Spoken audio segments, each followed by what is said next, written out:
Good afternoon, or good whatever it is, wherever you are, and welcome to this episode of Tilton Talks Crypto, the live stream and podcast brought to you by SmartFi.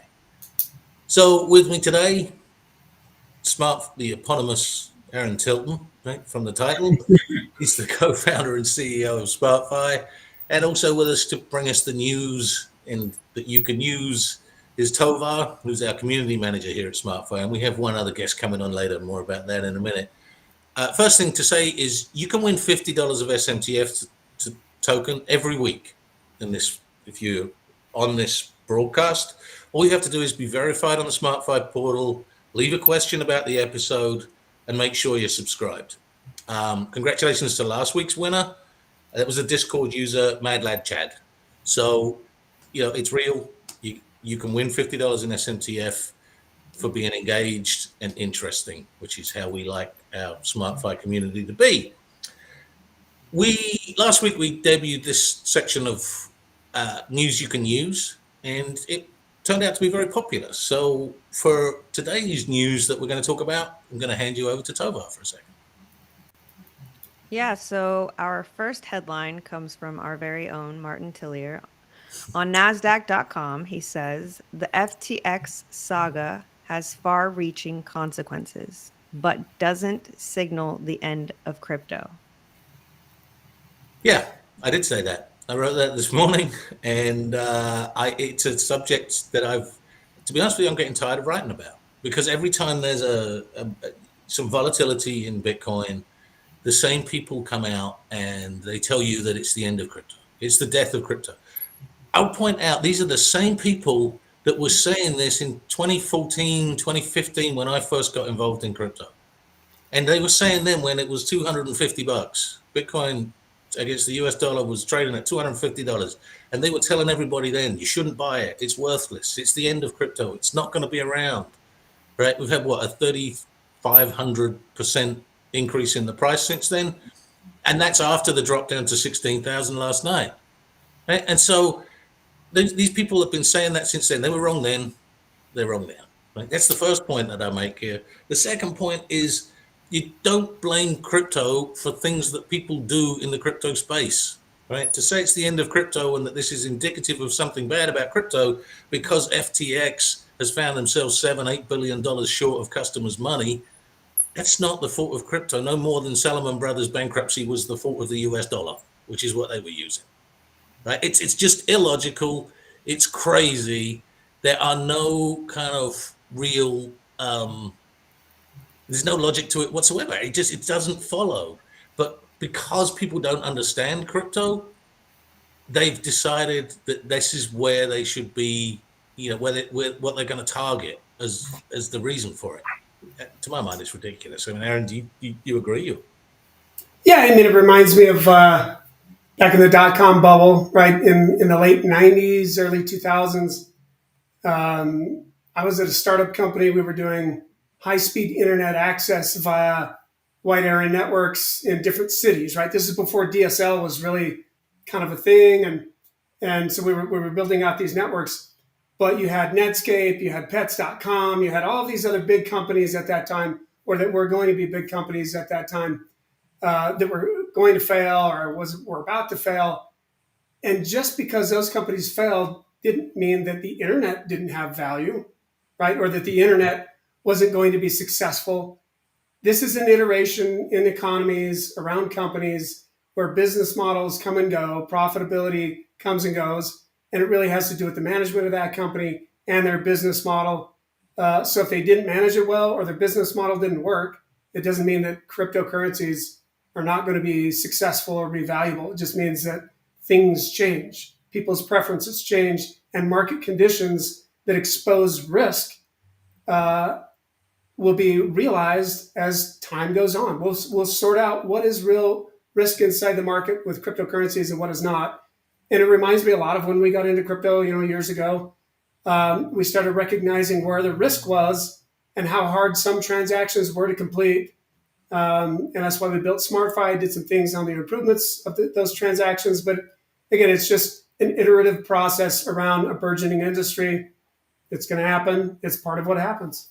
Yeah, and it does come down to risk. It comes down to risk management and the use of excessive risk by some companies, what I would Yeah. consider excessive risk, and the fact that SmartFi was originally designed to counter that and was built on a safety first kind of model is what first attracted me to when I came to SmartFi. So, it's news.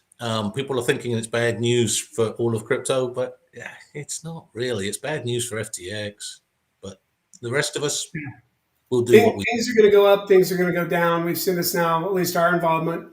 This is kind of our third cycle to see these kind of things where companies come up, they grow really fast.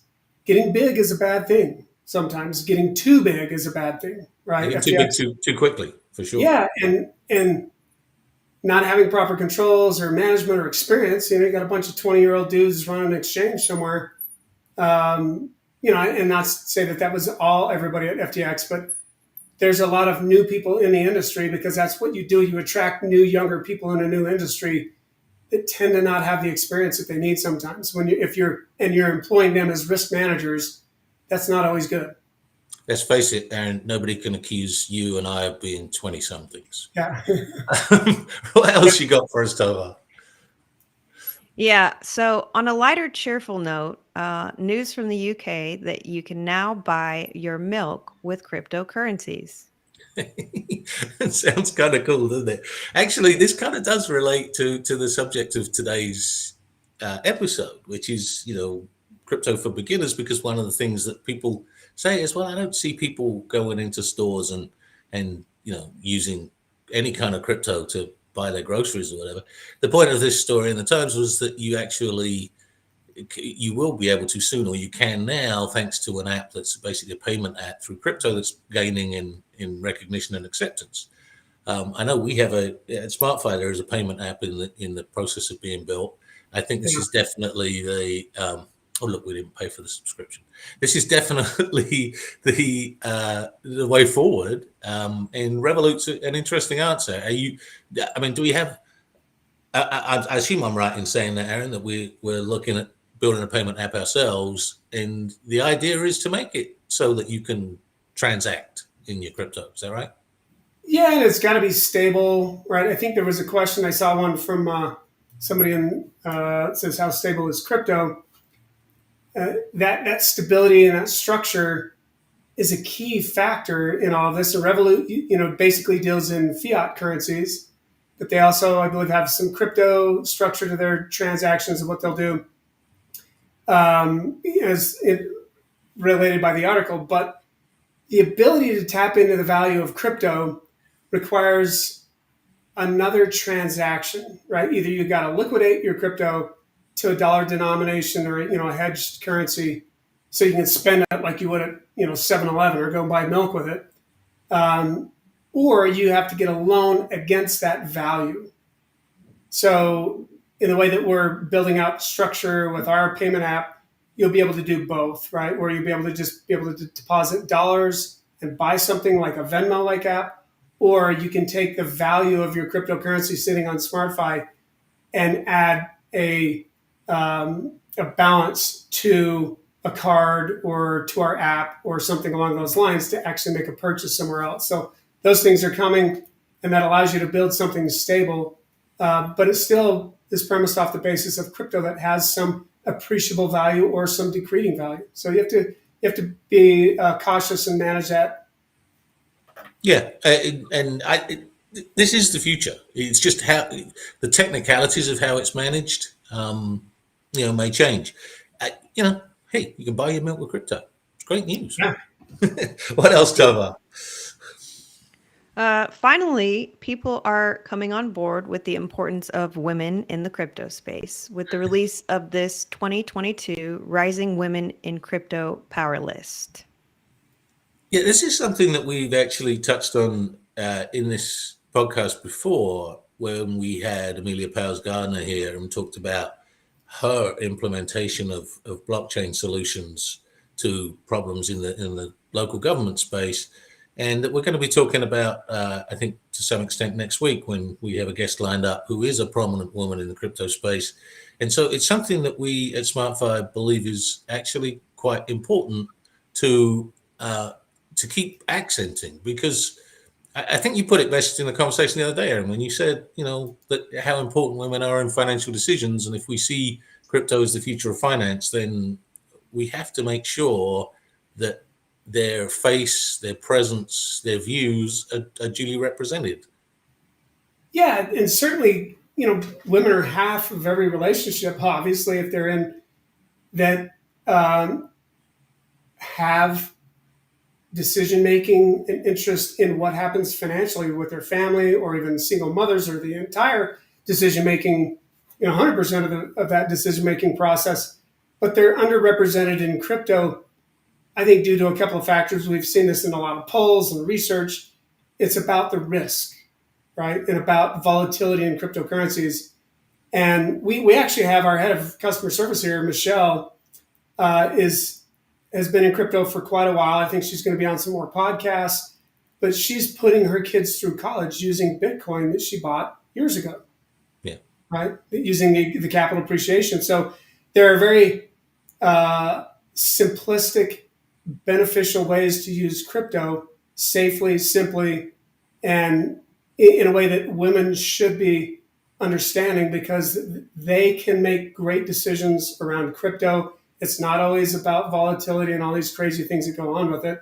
There's simple ways to deploy it, but they need to learn, right? So that's part of what we're doing in developing the tools with smart strategies and all these other things that we're doing on the platform, and the systems to be able to allow them to engage in it. Yeah, it is important that people understand that, and that will change, because for the very reasons you said. So thanks, Tova, as usual. Interesting, thought-provoking kind of stuff. But we need to get into the main subject of today, which is crypto for beginners. It actually does link to what we were just talking about there, because the reason people want to get involved in crypto is it ran through all of our conversation there about the milk, about FTX, about everything. The fact is, as I say, even after this supposedly big drop, if I look at where Bitcoin is now compared to where it was when I first got involved, it's a 3,500% increase in 5 or 6 years. That's what attracts people to crypto. What attracts people to crypto is the potential, the possibility of gains. And people are interested, but what puts people off is they don't understand it. So we're going to try and address that today. Yeah, and everybody's heard of, I think you've got a book there or something, but everybody's heard of, Bitcoin billionaire. It's going to come out backwards because of the way the camera works, but you can get it. Yeah. Bitcoin billionaire. You can read backwards. So everybody has a story. Everybody has something. We've often talked about, be like Doug. We have a customer, Doug, average guy that started buying Bitcoin, dollar cost averaging Bitcoin years ago in 2011, and did extremely well, right, with that. And that's what people want to understand. That's what they want to get to and learn about. And so for the beginners, this is certainly something that they need to understand. What's the simplest, safest way to engage in it and not become a day trader? There are some people who want to day trade. Great, fantastic. But we all know that, basically 95% of those people within 12 months lose all their money, because it is it's like becoming or engaging in a new profession, to become a professional trader, right? To compete against banks, traders, bots, kind of all these guys that do this for a living. But when you dollar cost average, it allows you to basically become a buyer and buy assets that can appreciate, like a home or some other asset. But they, can go down. A home value can go down. It can go up. But it is this more kind of simplified transaction of view for the average person that needs to be explained and help them understand what to do, when to do it, and why to do it. Far be it for me to discourage anybody from being a day trader, because I did actually work in an institutional trading desk for about 20 years, and those people paid my salary and bonuses. But the fact that they did should be proof enough that maybe you shouldn't be trying to do it. Don't try to compete against banks, hedge funds, all those guys. You're not going to do it. So it's not that's one of the things that SmartFi is accents all the time, is the value of of dollar cost averaging into a position, into a long term position, not trying to trade it. But there are, before you get even to that point, there are some basic things that people question, and we thought we'd take a look at some of those questions today. And so to actually deliver them, we're going to ask Haley to help us. Haley's been with SmartFi for about 3 months, and she came up with a lot of these questions because they were questions that were relevant to her. So, Haley, do you want to join us and get us and kick us off with the questions that occurred to you? All right, let's do this. I'm excited to be here. So let's just start with the basics. So what is crypto? Like, what is it and when did it start? Okay, so the easiest way to explain that when I hear that question, a lot of people have this mysterious notion about what crypto is.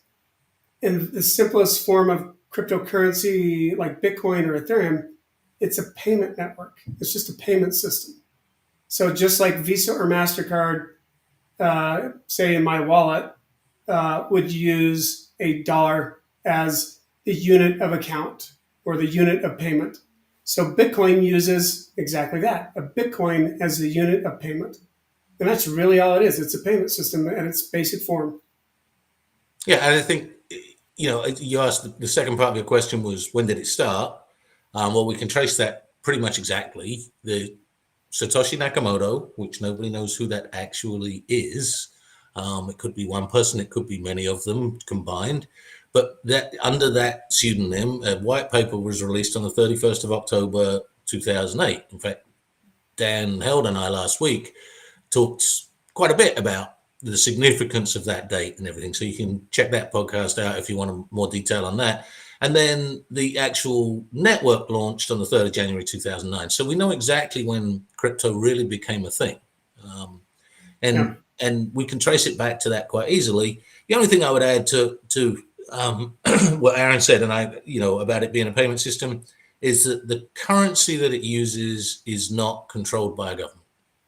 And that's kind of important for people to understand about crypto. It's not controlled by your government. It's not controlled by your bank. It's essentially controlled by you as a user. And I think we're going to get into that a little bit more maybe later on. But what else did you want to know? So you traded Forex, right, Martin, for a long time, like stocks, traditional. So what makes crypto different? What makes it more valuable? Or is it more valuable or is it the same? All right, I wouldn't say it's inherently more valuable. It has greater price appreciation potential than what's called fiat currency, which is the dollar in your pocket and whatever. But people ask me all the time, where does the value of crypto come from?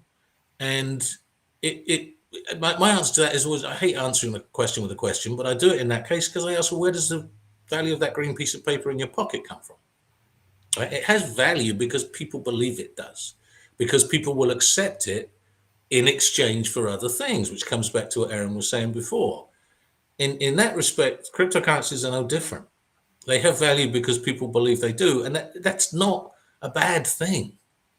That's the way money works. That's the way all traded things work. Money, commodities, everything. Even if they don't have a specific end use. What's the end use of gold? Maybe you wear it around your neck, but you could just as well say you store store your Bitcoin in a wallet or on a computer. There is value to it because people believe there is. Go on, Aaron. You're going to say? Yeah, you'll hear this term quite often called utility. What's the utility of Bitcoin or Ethereum or another cryptocurrency, or like just a fiat dollar? The utility of it has the kind of the beginnings of value.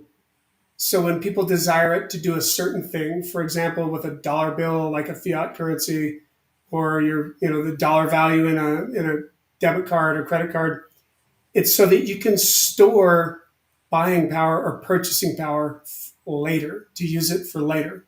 Until money was invented, everybody bartered things, right? They traded things, but for the most part, it had a shelf life. For example, if you're a farmer and you produced some kind of wheat or a consumable good, It had a shelf life, and you had to trade it right away. You couldn't store it. In the case of wheat, you could store that for a few years, but there's some goods that are perishable. So if you were a person who produced perishable things, you had to constantly trade with other people in a time frame that might not work for somebody else, right? So what money did is it basically allowed a person to store purchasing power and save it for the future, right? That's all really money is. That's what it's used for, right? And there are a few characteristics of it, but that's where the value really comes from, is its utility to store purchasing power at some future date, right? So And Bitcoin has the ability to do that, Ethereum, fiat dollars, those kind of things. to come back to your original point too, as to why it might be more valuable, we're all finding that out now. Inflation in the US is running at, what is it, 8 point something percent? And that means every year, if you just hold those green pieces of paper and keep them in your pocket or under your mattress or whatever you choose to do with them, they're losing value. The theory behind Bitcoin is that because it has, and the reason they lose value is because the central banks, the government, issue more of them. That helps to grow the economy. There are legitimate reasons for that, but it has that side effect of decreasing the value of the thing that you hold. Bitcoin has a limited issuance, 21 million, and that's all that can ever be out there. And nobody can say, well, we need more in the economy, so we're going to do more. So what happens is, in order to create more kind of buying power, if you like, we divide it into smaller and smaller amounts. And so, but if you hold one, if you bought one at $250 back when I first got involved, that is now worth $16,000. And think of it not in terms of its value as a dollar, and that's after the collapse. Right? It was worth 60,000 plus less than a year ago. Right? If you think about that value, not in terms of the number of dollars it will buy, but the number of things it will buy, Bitcoin's appreciated enormously. The dollar has done the opposite over that 7 year span. And that's the fundamental value proposition of crypto in general. And it's even more pronounced in a way when you have what Aaron said was utility in something like SMTF, our token, for example, which has a real world function. And so is it better? Define better, but it's different and it has its own value proposition. Yeah, it has its own characteristics, and it depends if you want those kind of characteristics in your store of value, then it's for you, right? And one of which is, can it appreciate? Yes. Can it go down? Yes. Dollars can do that. Fiat currency, can do that. But we have options now. We didn't have options before. Yeah. Now we have options to do different things that we have a little more control over what we're doing. So I think that's kind of the key for it. I think one of the things that, and I won't belabor this point, but the improvement that cryptocurrencies need to have in that utility is that they were basically copying a payment system, and they used fees and used some other things which are kind of not the best features or characteristics of a payment system, because it basically taxes you to use your own property. So with SmartFi, what we're doing is building structures that either reduce the fees or eliminate them completely, right? And provide buyback guarantees on the cryptocurrency, which right now you can't get that from Bitcoin or Ethereum. So we're making improvements and iterating the technology to give the user more choices and more control with less of a tax on their resources. So again, it's giving the user more control. That's really what SmartFi was about. We saw some of the limitations, so we improved on it, and we continue to make those improvements. So we believe that gives even greater value to the cryptocurrencies that we're building. So Haley, what's next? Okay, so I hear this all the time. If it's not your keys, it's not your coins. So what are keys? What are wallets? Where are we supposed to keep this crypto? We'll start there. Yeah. Aaron, I think you have we've talked about this before, and you have a very succinct answer to that question, which I like. Yeah. So keys are just basically like a password, right? and there's alphanumerical representation on the network that allows you to basically spend the value in what would wallet's just another word for an account. So if you think about it like a bank account, you have a wallet. It's like the bank account number that you have, and the keys are like the password. If you had online banking, it's that simple. It's not super complicated. But cryptocurrencies earlier in the early days were much more friction or harder to use because the technology was in its early infancy, and now it's a little simpler to use. But there's something a phrase you'll hear is a hot wallet or a cold wallet, right? And a hot wallet basically means it is custodial, where somebody else is managing that wallet for you, like an exchange. So we have hot wallets on SmartFi, right, on the portal.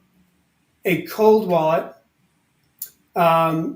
is a wallet that you actually control the keys yourself.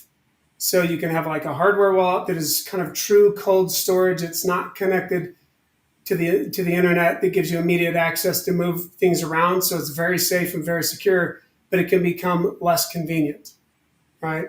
So there was those two basic types of wallets, and they have different implications. One of which is ultimate control with a cold wallet. The other one, a hot wallet. You have a lot less control. In fact, somebody does control that and permission that use for you. One's simpler to use, the other one is not. If you want all the benefits of crypto, but you have all of your crypto in the cold wallet, how can you make money from crypto then? That's a great point. Going back to kind of the value, that is a subjective view, because if it is not being converted to a dollar amount, that value is essentially kind of stranded or not usable, right? Because most people don't accept Bitcoin or other cryptocurrencies as a payment. What they accept is fiat currency.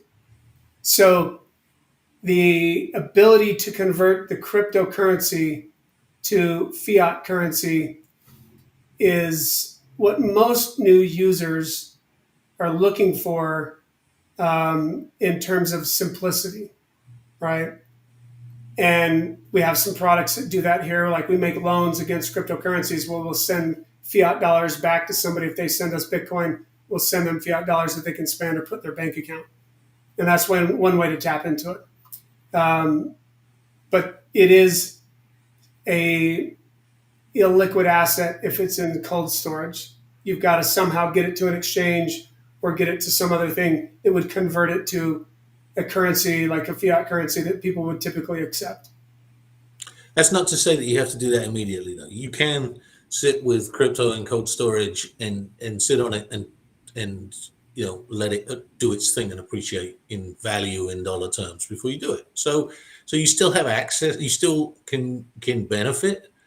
You just can't necessarily access it immediately when it's in cold storage. It's liquidity. And it's not too much different than owning stock or bonds or treasuries or some other type of financial instrument. You have to convert it, right? You can't go take treasury note or a bond or a stock down to Walmart and buy stuff with it, right? Same thing with crypto. Yeah, I don't think you can. No. Yeah. What else, Haley? So if I wanted to trade crypto and like take profits, if I'm like investing over time, dollar cost averaging, but I wanted, like if it hits like a new high, I want to take some profit. Does that mean, keep some in a cold storage and then the rest on an exchange? So I will be able to do that faster, right? You can do that. There's no rules. I was going to say there's no rules. You can do that. You can keep everything if you trust the exchange. You can keep everything in your hot wallet. It doesn't really matter if you want to keep everything in cold storage and then move it at the time when you want to use it. You can do that. There's no rules, no restrictions. But the point is that you don't have, if you're in a cold wallet, you have additional kind of level of security, if you like, and control, but you don't have liquidity. When you move to a hot wallet, you give up some of that security and control, but you benefit from liquidity, which means you can then turn around and say, okay, I've made enough for this semester of my kids' education. I have enough there for that now. I'm going to sell X amount, pay for that. You can move it to there, complete that transaction, and then sit on the rest in cold storage if you like. You said something very interesting. You said, if I trust the exchange. So there's a bunch of coins, there's a bunch of exchanges. What makes an exchange trustworthy? Should I trust? What are like the top 3 exchanges? Like, yeah, that's an interesting question, and probably one that's a little too detailed to get into today. In some ways, the main thing that I would say is to look for or to look out for is if they're offering something that looks too good to be true, it probably is. We've seen that. We certainly saw that with Celsius, where high teen percentage interest offered on crypto deposits and things like that. We've seen it elsewhere. It's usually if you see that kind of thing, I would say it's a red flag. That's the only advice I'll give you at this point. Yeah, and I think that goes kind of to the difference between like DeFi and CeFi, right? You'll hear those terms, right? I'm not sure if you've heard that term before, but basically there are exchanges that are, say, DeFi-like or decentralized finance that are controlled by software. And there are exchanges that are CeFi or centralized finance, and they're basically managed by people, right? Protocols and things that people are in charge of. They both have pros and cons related to them. And exchanges have those 2 types of basic characteristics. One is controlled by software, one is controlled by people, and they have a different way to convert. In the DeFi space, you're basically converting your Bitcoin to something else, or Ethereum or SmartFi tokens. We have a DeFi platform that we're launching as well, that you control the wallet. It's non-custodial. Or you can use the smart portal, which we control the wallet, and it is custodial. But on the CeFi platform, you can store dollars, USD, and you can earn interest, and you can do a couple of different things that are a little different than maybe a DeFi platform. Some of them have those same structures, but typically you do not store fiat currency like a dollar. You would store an equivalent like a stable coin, like Tether or Circle or something like that. I think that the basic thing, the basic difference between DeFi and CeFi, as far as I'm concerned, CeFi is what we're used to. It's centralized, short for centralized finance. It means that somebody else, a bank or a person or the government or whoever, has control of your money, right? DeFi, which is the original basis of crypto, is the opposite. It means that the users control their money. That's the owners of the token or the coin or whatever, through a network of computers. Basically, they control their own stuff. That's obviously a simplification, but it's the most important distinction, I think. Yeah. Well, thank you, Haley. Really appreciate it. It's interesting because it is a different point of view. It's a different take. It makes us think, and it makes us moderate our language and get less techie and hopefully less jargony, and actually talk in a way that people can understand. So really appreciate it. That was great. Thank you, guys. You're very welcome. All right, and moving on, we get questions all the time from our community, not just on these podcasts, but just generally as we go along. So I wanted to bring Tova back and see if she's got a couple of community questions that we can look at today. Yep, sure do. We've got Soulsby Dude who asks, say someone doesn't have any goals for it. What would be the best way to accumulate crypto for them? Interesting question. I assume by goals, Soulsby Dude means specific goals. Like, so you're not necessarily saving to buy a boat or to, the thing we kept coming back to this week, pay for your kids' college or something specific. You're just looking to accumulate wealth. still the same, I would say. It's still a question of it's long term. We're looking at long term appreciation when you're looking at crypto. You should be not the short term dynamics of trading, but long term increase in appreciation in value. And so, in that situation, dollar cost averaging in over a period of time with what you can afford is the best way to approach it. I would say. Would you agree, Aaron? Yeah, I mean, for the average person, of course. I mean, and I think I saw a stat the other day that said roughly 15 to 20% of the average population owns some kind of cryptocurrencies or familiar with it or have some experience to it. You know, they own something on an exchange. So you're talking about now the remaining 80% of people have never done anything with cryptocurrencies. And that may be changing over time, and that stat may be a little old, so maybe there's a little more. But most people, again, look at cryptocurrencies as a form of tradable asset. And if you look at where most people put their structure, their value to accrete this some way, somehow, right? They're doing it through like a registered investment advisor, you know, mutual fund, and they're getting into stocks. They're kind of going this way. And I think we used this term a while ago called the placid gorilla that I think Bank of America came up with, and that most of the equities in the market are not owned by big trading firms or JP Morgan or brokers or hedge funds or all these things where a lot of people think that that's taking place. It's actually 51% of all equities are owned by households, right? And they don't sit and move the assets around. They accumulate them over time, like dollar cost averaging out of their paycheck, or a periodic purchase of stocks or equities, and that has built the single largest source or ownership base of equities. And I think it's going to be the same thing with cryptocurrencies. I mean, how could it not be, right? And this form of buying over time, like saving over time, has proven to be the most risk averse, successful approach to accumulating wealth. Yeah, and in fact, the last couple of weeks or last couple of days have shown why. If you decided, last week that you thought, well, somewhere around just below 20,000, around about 20,000, that's a good place to enter Bitcoin.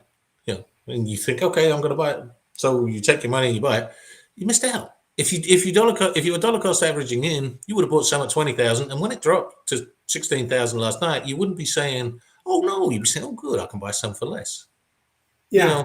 You can't predict what the market is going to do. Believe me, I say I made a living trying to do it for 20 years, and we didn't even really do it that way. We didn't predict what the market was going to do. We read what positions traders had, and so in the ultra short term, what was likely to happen in the next literally few seconds.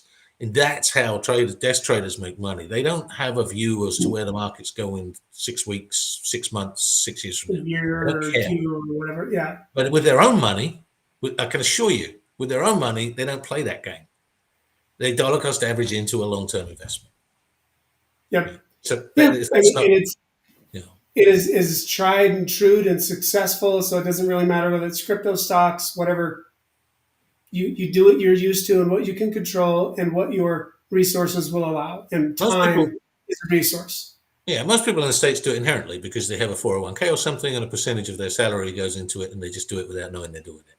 Yep. And those things are successful. So, thanks for that, Salisbury. You can see that actually did create quite a conversation, and that's what we say when we say you can win $50 of SMTF each week. You put in a question like that generate relevant to what we're speaking about, generates conversation. You can win too. So, what else we got? Absolutely. So the next question is for Aaron, and it's from Ginger Design, who asks, what does Aaron think about NFTs? Any possibility of seeing them in SmartFi? Yeah, I mean, we've looked at this quite often. And like all iterative innovations, the longer it goes, the better it gets, right? And so there are different forms of NFTs And I guess for maybe the beginner, that means it's a non-fungible token is what that stands for. And it is a token that is not used in a payment system. It's a token that is supposed to have unique value because of what it represents. So it can represent artwork, it can represent ownership to something. There are other things called like soul-bound NFTs, which means they're attached to people's unique, either intellectual or individual property right. Like maybe a marriage certificate or certain things that are along those lines. So there are all these uses for blockchain technology to create immutable or unchangeable records that are ascribed to some value. It can also represent music, right? It can represent a lot of things that you can buy the rights to certain things. So, and in the future, we think that will be something that we'll engage in. But the real focus for SmartFi is around credit creation around with lending structures. When Bitcoin came out and Ethereum has smart contracts, so it envisioned more detailed structures around what are called smart contracts or transactions that have multiple conditions that are not just, A pays B. They are contracts like could be like a home mortgage. They have conditions, payment structures, outside data that influences whether or not the transaction will be created or transacted. So that has more to do with like you would call it an Ethereum virtual machine environment, which has these complicated structures that you can build. So yes, in the future, we will be doing those things, but we don't think that the value of NFTs are there just yet. For example, it would be really hard to get a loan against the value of an NFT because it's a very narrow market that would accept that value, say like for a painting or music. And so we're really focused on payment systems that have the ability to hedge to safety or go to dollars within seconds, because there is the utilization and credit creation ability in that structure for growth. And it's really what people are mostly used to. So in the future, yes, we'll be engaged in some of those, but not for a while. Okay, Moving great. on. Anything else? One last question. Rand Piers asks, with the recent collapse in the crypto market, should SMTF investors be afraid that the buyback guarantee will be dismissed? One word answer, right, Aaron? No. Yeah, exactly. I mean, so, and for people to really understand what is the buyback guarantee, it really has to do with just what I talked about, credit creation function. When you do a loan, it creates economic growth, right? That is the main focus of a bank. And it's what I believe that Bitcoin, Ethereum, and all these other structures forgot. And it's what creates volatility around Bitcoin or these other cryptocurrencies. And so when you don't have a zero sum proposition, like when you send Bitcoin from one person to another, it's gone, there's a transaction fee, and the actual token may or may not have even created value in that transaction. Meaning, in a loan, there's always an interest payment, but that person, we assume, is doing something with that loan to create more value somewhere. Otherwise, they wouldn't be willing to pay interest, right? It creates value. And so the utility of it grows an economy or grows an economic basis. And so the SmartFi token's total utility is to create economic growth. And we only use that to make loans. We're going to go out and buy Ferraris or build software or do these other things. So it's engaged in that process. So there's an asset to go redeem against at some point in the future when the loan is up or when the loan's due and interest to be paid. So again, one word answer, no.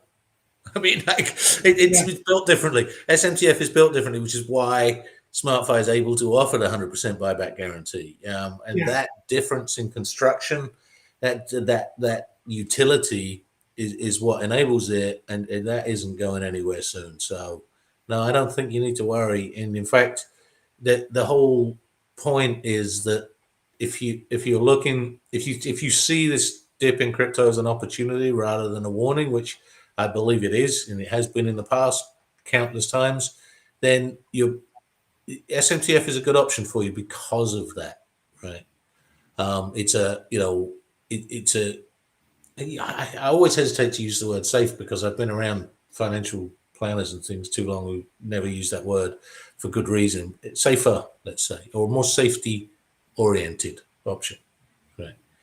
Um, thanks for the questions. We love our community at SmartFi because they do come up with some interesting, thought-provoking questions. They're always lively. There's others that I really would love to get to today that have popped up during today's thing. Maybe we'll focus on that. Maybe we'll do them next week because I cannot. We're really running up against it with the clock. Yep.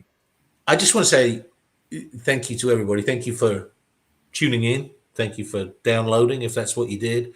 Don't forget, like, subscribe, do whatever it takes. So from Aaron, Haley, Tovar, and myself, and all the SmartFi team, we're going to wish you goodbye and hope you have a great week ahead. See you next Wednesday. Thanks, guys. Yeah.